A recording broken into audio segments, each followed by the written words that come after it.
Okay, so our next performer is going to be Absar. And if, actually, hold on, let me pull up the music real quick. Sorry about that. Just so then I have that. Okay. And then if you want to unmute yourself and then announce the name and the piece you'll be playing for us today. Okay, so I'm playing a movement from one of Beethoven's like most important sonatas, his Waldstein Sonata, but I'm playing the second movement, which is the least important movement, if that makes sense. Okay, I'll start.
All right, so that was Upser playing, yeah, Sonata number 21 in C major, the Waldstein, the second movement from the Waldstein. And yeah, so I'll start the poll and we'll go from there. All right, so you guys can fill out the poll and you guys, everyone except for Upser, of course. And then if you have any verbal feedback to give, you can raise your hand.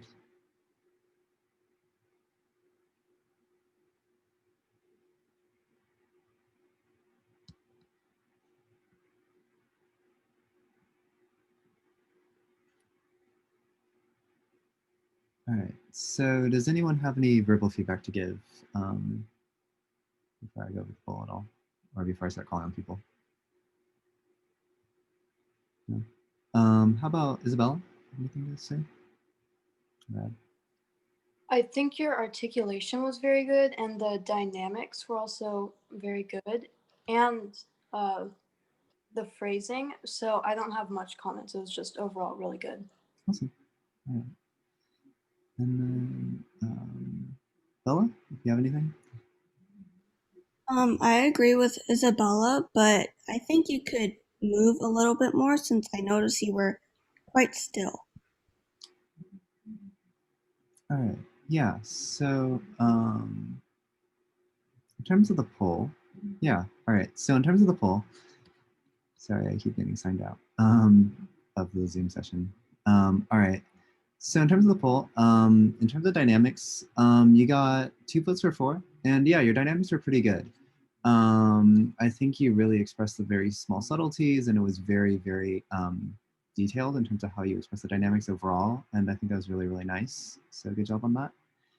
In terms of articulation, you got 1 vote for 4, 1 vote for 5, and yeah, your articulation was very clean. So I'd say good job on that for the most part. I don't think I have much to really add on to that. In terms of balance, you got 1 vote for 4, or 2 votes for 4. So yeah, I don't think there's really anything I have to say on balance at all. And then phrasing, you got 2 votes for 4. I think this was where it was pretty good, or where it was really, really nice, especially since it's an adagio movement. I think you really pulled out like the melody and like you really worked to express all the different sections, all the chords really nicely. So good job on that. And then on the last part, movement, and that's probably the lowest one, which you got 2 votes for 3. And in terms of movement, I would say, yeah, since it's an adagio piece and since there's a lot like I guess going on in terms, or it's an adagio piece, there's a lot going on and you can kind of push and pull the pulse quite a bit. Adding in some movement with it will also help in terms of kind of bringing out the melody, bringing out the phrasing, and also kind of enhance the overall like performance experience as well. All right. Oh, and I didn't share the results, but I guess you want to take a look. Okay.